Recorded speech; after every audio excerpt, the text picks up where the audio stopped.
scenes. In fact, many people use the sound of waves to help them go to sleep every night. But sometimes these seemingly innocuous waves grow in stature and become truly dangerous. Today, we're looking at 10 massive waves caught on camera. In 2010, an Antarctic cruise ship with 88 American passengers and 77 crew members aboard sustained damage after being battered by brutal waves. The Clelia II declared an emergency, reporting it had suffered engine damage amid heavy seas and 55-mile-per-hour winds when it was northeast of the South Shetland Islands on its way toward its destination in Argentina.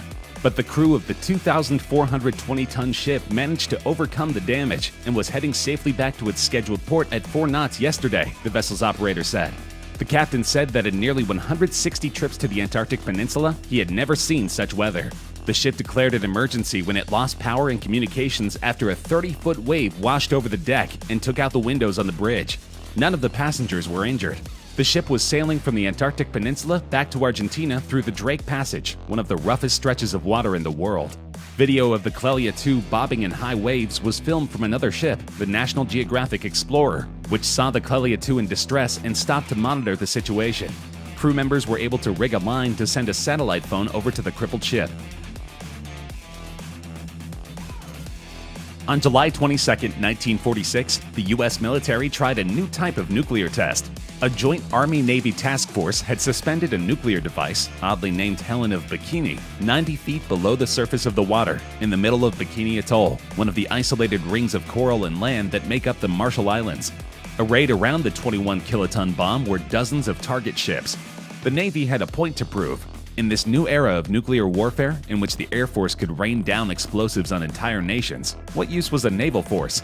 The military leaders who proposed the test wanted to show that their ships could ride out a nuclear attack and that the fleet was not obsolete.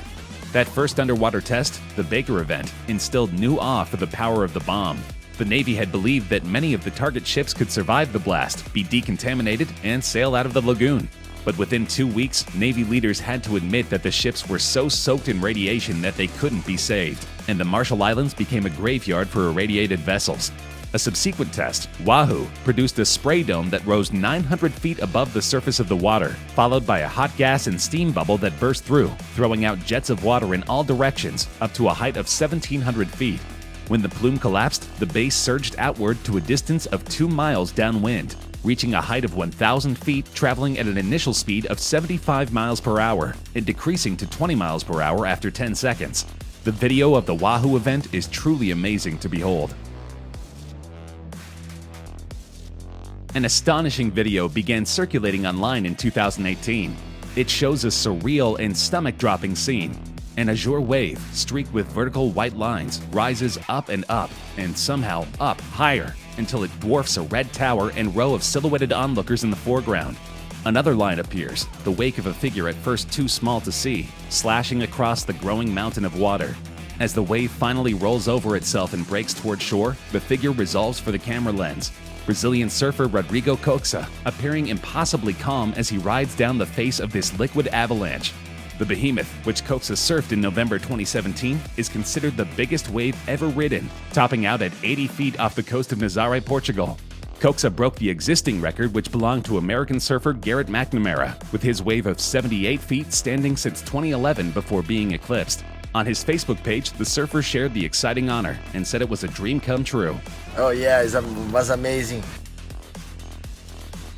In 2011, the biggest earthquake to hit Japan in 140 years measured 9.0 on the Richter scale, according to the U.S. Geological Service. The quake created a 10-meter tsunami that washed away houses, cars, and boats. The terrified helicopter passengers narrate as the wave gets steadily closer to shore. When it finally reaches its destination, it causes immediate mass destruction. Of course, this is a terribly tragic event. Many people lost their lives, and many homes were lost. The video is so high that it is difficult to see the scale of the wave, but once it connects with trees and houses, its true size becomes apparent. It is a sobering reminder of Mother Nature's power. For many Japanese residents, the threat of a tsunami wave is constant. In 2019, the South African government issued a warning about an intense approaching cold front, which was expected to bring gale-force winds, localized flooding, and high seas. In a statement, spokesperson for the disaster risk management in the city of Cape Town, Charlotte Powell, said the cold front was expected to affect the Western Cape, resulting in a very cold, wet, and windy condition. But Cape Town residents could not have prepared for the astounding onslaught of waves and rain that pummeled them for several days. And a police dashcam managed to capture some of the most incredible wave footage in history. The short clip shows a massive wave washing over a group of cars. Local officials said the rogue waves had increased in recent years due to climate change. Garrett McNamara set the world record twice for the largest wave ever surfed, once in 2011 and beating his own record in 2013. When McNamara set that record in 2011, he was accompanied by fellow big wave surfers Andrew Cotton and Alastair Menny, and at the time Menny said that the conditions were perfect for McNamara, who he described as inspiring. Everything was perfect, the weather, the waves, Menny said. Cotty and I surfed 2 big waves of about 60 feet, and then when Garrett was ready came a canyon wave of over 90 feet. The jet ski was the best place to see him riding the biggest wave I've ever seen. It was amazing. Most people would be scared, but Garrett was controlling everything in the critical part of the wave. It was an inspiring ride by an inspiring surfer. But McNamara outdid himself when he managed to catch a 100-foot wave in 2013. "You were just going so fast," McNamara told ABC Television. "Oh, you're just going so fast." It's really similar to snowboarding on giant mountains, and you're just chattering, flying down this bumpy mountain. Your brain is getting rattled. Your whole body is getting rattled. He said he was relieved to have avoided a rocky section of the coast. McNamara began surfing at 11 and turned professional 6 years later. The rest is history. Though it technically didn't qualify as a tsunami wave, a 1,000-person cruise ship was stuck on its broadside by a massive wave that almost capsized the unfortunate vessel. The video of this event was posted anonymously on YouTube, with little to no information. However, viewers can see the boat take on water and destabilize as it roils into the violent surf. Thankfully, the ship was able to right itself and continue on its journey.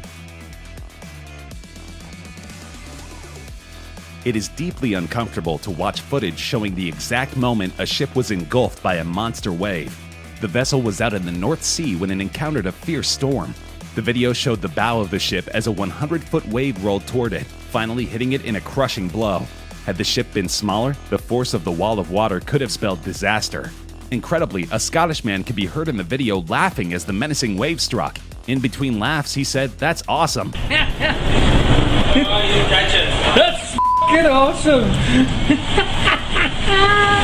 The shocking footage has gone viral since it was shared online. Uploaded to YouTube, the video has been viewed 5.5 million times since 2016. One user wrote, "That laugh was the scariest part," while another thought the man was laughing at the face of death.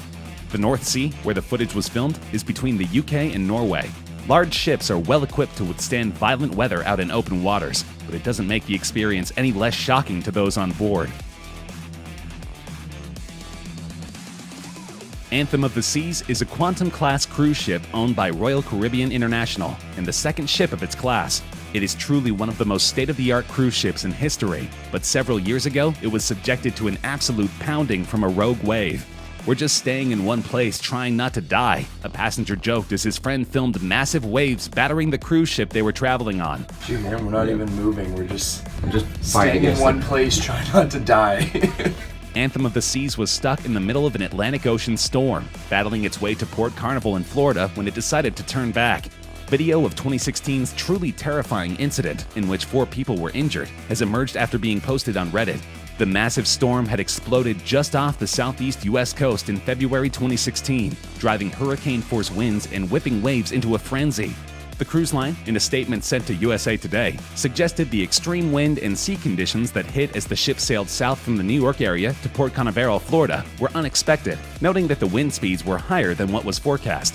The captain told everyone this morning that the day was among his most challenging, if not his most challenging, at sea, said Robert Hushka, executive editor of the Detroit Free Press, part of the USA Today network.